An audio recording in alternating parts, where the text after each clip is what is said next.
Hello and welcome সবাইকে আজকের এই ভিডিওতে। আজকে আমরা এই ভিডিওতে দারুণ কিছু ইউজেস দেখব কনসোলের। আমরা জানি console.log করে আমাদের কোডগুলোকে আমরা ডিবাগ করতে পারি, রাইট? আমরা যে কোনো কিছু চাইলে কনসোলে যদি দেখতে চাই আর কি, ব্রাউজার কনসোলে, তখন আমরা সেইটাকে যদি console.log করি তাহলে হচ্ছে সেটা আমাদের ব্রাউজার কনসোলে দেখাবে। কিন্তু এই দেখানোর যেই আমাদের যে দেখানোর সিস্টেমটা, এটাকে আমরা চাইলে একটু ভিন্নভাবেও দেখাতে পারি। ধরেন আপনার ইচ্ছা হচ্ছে এইরকম একদম সাদামাটা আপনার কাছে ভালো লাগতেছে না, আপনি চাচ্ছেন এটাকে একটা ওয়ার্নিং বা ইয়েলো কালারের মতো করে দেখাইতে, যেরকম ব্রাউজার অনেক সময় ওয়ার্নিং দেয়। তো আপনি জাস্ট এখানে কি করতে পারেন, এই console.log এর জায়গায় আপনি এখানে লিখে দেন জাস্ট ওয়ার, তাহলে দেখবেন যে এটা একটা ওয়ার্নিংয়ের মতো করে দেখাচ্ছে। তো ঠিক সেমভাবে আপনার যদি ইচ্ছা হয় যে আপনি যেটাকে console.log করতেছেন, মানে যেটাকে কনসোলে দেখাতে চাচ্ছেন, সেটাকে আপনি একটা ইরোরের মতো করে দেখাবেন, তাহলে আপনি কি করবেন, এখানে জাস্ট ওয়ার্নের জায়গায় ইরোর লিখে দেন, দেখবেন যে এখানে সেটা ইরোরের মতো করে দেখাচ্ছে। দেখেন এটাকে কিন্তু এখন একটা ইরোরের মতো রেড কালার, এই যে এখানে ক্রস সিম্বল চলে আসছে। এরপরে আপনি চাইলে অনেকগুলো console.log-কে একটা গ্রুপের মধ্যে দেখাতে পারেন। সেটা কিভাবে আমি আপনাদেরকে দেখাচ্ছি। আপনি লিখবেন যে আপনি সাপোজ এখানে চাচ্ছেন যে person1 এবং person2 এই দুইটাকে একটা গ্রুপের ভেতরে এখানে একসাথে console.log করতে, সেটাও আপনি করতে পারবেন। সেটা কিভাবে, যে আপনি জাস্ট এখানে লেখেন console.group, এখানে গ্রুপ করবেন এবং সেটার ভেতরে আপনাকে একটা নাম দিতে হবে। সাপোজ আমি নাম দিয়ে দিলাম হচ্ছে ডাটা, এরকম কিছু একটা নাম দিলাম। দেওয়ার পর এখানে আপনি এখন console.log করেন, person1 অ্যান্ড person2কে, person1 অ্যান্ড person2কে আমরা হচ্ছে console.log করব, person2। ওকে, এই দুইটাকে console.log করার পর আমাদের জাস্ট এখানে কি করতে হবে, এই যে console.group লিখছি না, এখন এখানে এসে console.groupটাকে এন্ড করে দিতে হবে, ঠিক আছে?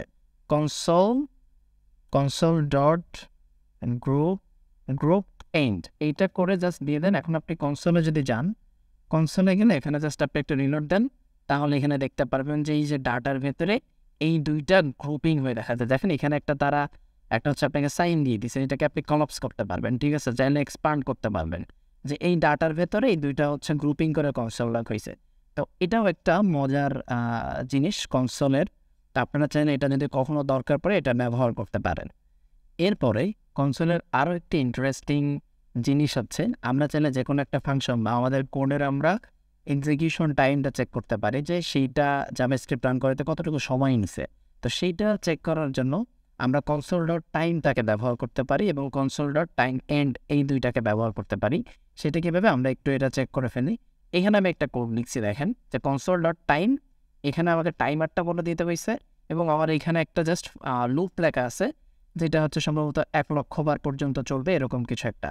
তো এই লুপটা 1,00,000 বার চলতে যতটুকু টাইম নিছে, সেই টাইমটা আমরা এই কনসোলের এখানে দেখতে পাচ্ছি।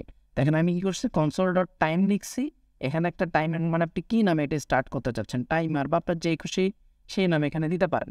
তবে এখানে যেই নামটা দিবেন আপনি এন্ড করার সময় বলে দিবেন যে আপনি কোন টাইমটাকে এন্ড করতে চাচ্ছেন।